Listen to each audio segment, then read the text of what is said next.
We will here show how maze is created using depth first search and know how exactly it gets traversed. It's one of the practical application of depth first search. The red dot which you can see here is creating a maze. So it will randomly at any point go either up or down or left or right. So he hits a particular wall, or if he goes right and he hits himself in the maze, then he will backtrack and then traverse a new path. So probably we can have a look at how a maze actually works.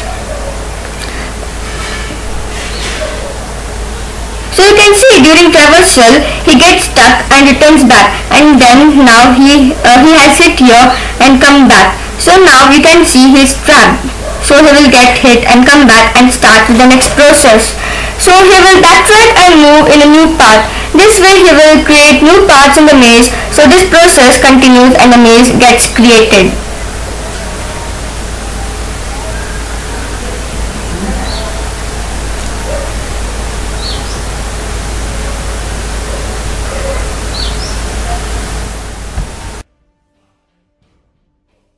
We will take a graph and see how we can perform depth first search on a particular graph. The graph which we have chosen has 6 vertices which are connected to each other. Now let's start with some vertex, let's say vertex A. Since I'm going to do depth first search from A, I will choose next to A. That I have 3 options. I can choose C, D or E. So I have chosen C. From A, I go to C. Again from C, I have 2 options to go further, that is D or F. So let's assume that I go to D. And then from D, if you notice, the only possibility that I have is I can go to A. But then if I go to A, I keep on going in a circle loop. It is from D to A to C, and then DAC. So what I do is, I cannot go back to A. So A happens to be ancestor of D. So I will put a dotted line to A, and then I go back to C and backtrack to C. And from C, I will go in a depth to next path. That is from here, I can go back to A because A is my parent vertex. I can't go back to D because that is the where I had gone. So the only option I have is from C, I can go to F. I have 2 options, that is I can go to B or E. So let's assume I go to E. Then with E as a vertex, I can go back to the next vertex. Now once I reach E, I cannot go back to A because it's my ancestor vertex. I can't go back to B because it's my parent vertex, and I can't go back to F because it's already traversed and parent vertex. I've hit a dead end of this graph. So I will draw the 2 edges that are connecting parent and the ancestor using dashed lines. That means I have hit the dead end. That means I have to move 1 step back and go back to B. So when I go back to B, I will actually see that I don't have anywhere else to go. So I will go back to F, and from F, I again see I have nowhere else to go. So I go back to C. And from C, I see that I have gone to all the edges, all the depths possible. Then I go back to A. And again from A, I go out of the graph. So this is how you see depth first search being implemented. So generally depth first search is implemented as a stack.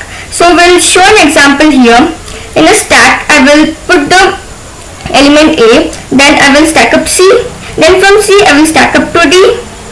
When I hit a dead end, I will remove D, and from C I go to F. So I will stack up F on top of C. From C I go to B. So from F and then B, and B sits on top of F, and from B I actually go to E. So E will sit on top of B. Now since we have reached the dead end, there is no further way to go from E.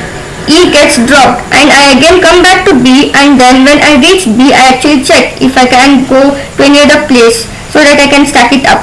And since there are no other possibilities from B, I will remove B, and then I go back to F. Now once I reach F, I see that I have visited all possibilities from F, so there are no other possibilities from F, so I will remove F as well. Now I go go back to C. From C I realize that I have reached all possibility paths from C, so I go back to A. And from A I have realized that I have visited all vertices, so will pop A as well. So this is how a stack is implemented using depth first search tree.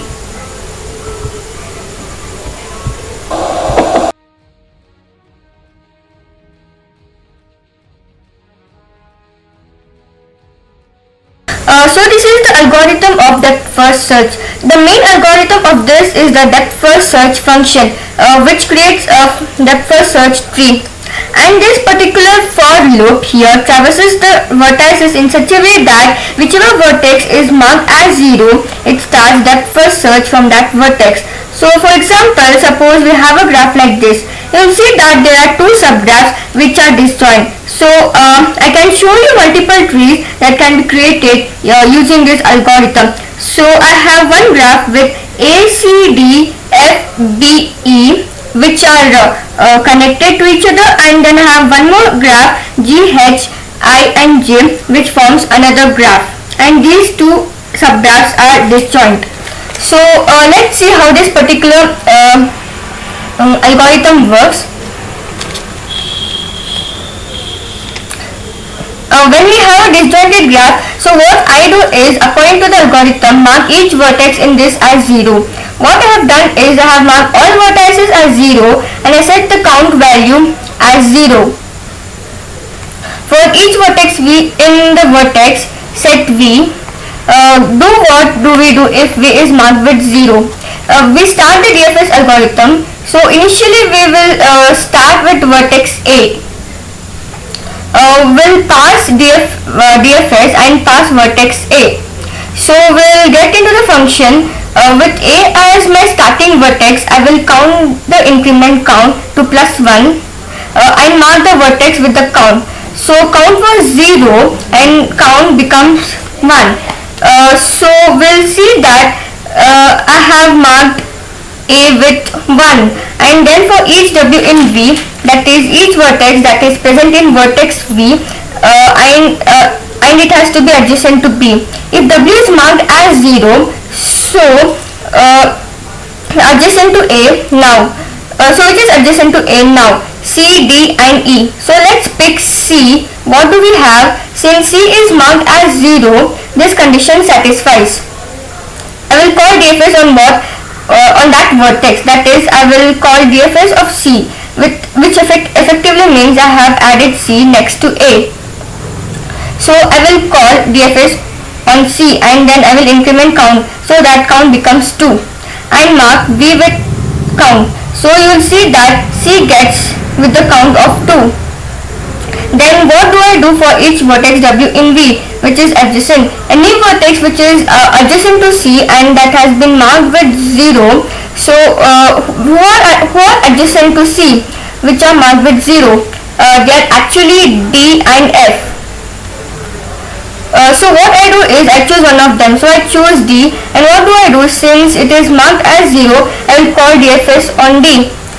So DFS algorithm is called again with D. So it's good as saying I have added edge C from D, then I again increment the counter. So counter becomes 3. Since I have chosen D, I have to mark D with the count value. So D gets with the count value of 3. And I again check from D which adjacent is present in V and marked with 0. So let's see what happens when we have D. The only vertices adjacent are C and A. So when you look here, you will see that C is not marked with 0. So I will go ahead in the for loop and check the next vertex, which is A, which is also not marked with 0. So this for loop is done. Then what do I do? Since I am calling DFS inside DFS, which is a recursive call, so I will go back one step, that is I will go back one step to C, and then I check the next vertex from C, which is marked 0. From C, the adjacent vertex is V, that is marked 0. So what I do is, so again what F is marked with 0. I will call DFS on F, and DFS gets called, and then count gets incremented by 1. I mark that vertex as 4. So I will continue this and B will be marked as 5. Then I go to E and E will be marked as 6, and since I reached the dead end, these two edges cannot be reached. I will put a dash line connecting both of them, and then from E I go back to B.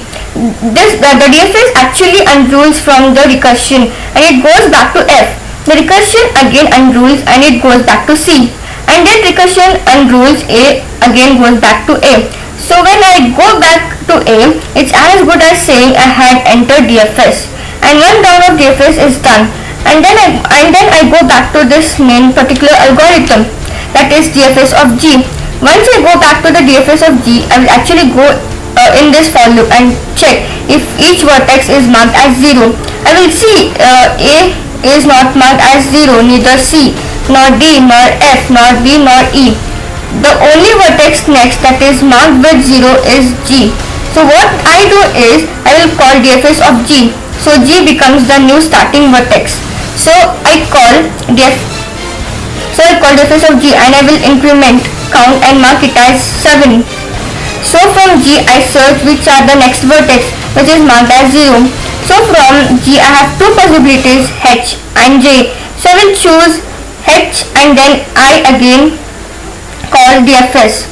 So this particular step goes ahead and then I will mark H with 8, and then I will go and mark I with 9, and J and go and mark J with 10. So in this way I'll pass the next particular subgraph and make depth first search tree out of the subgraph.